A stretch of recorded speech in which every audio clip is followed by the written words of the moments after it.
Ya Allah sen mehribon, Allahu Allah. Seni deb kuydi bu jon, Allahu Allah. Senga muhtoj bor inson, Allahu Allah. Olamlarning Robbisin, Allahu Allah.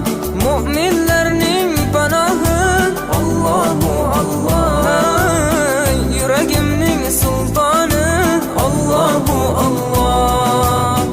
Hidoyat ayla bizga, Allahu Allah. Panoh bo'l yurtimizga, Allahu Allah. Iymon ber qalbimizga, Allahu Allah. Allah meni dardimni, bu ohzorimni rahmayla kechirgin gunohlarimni qabul etgin.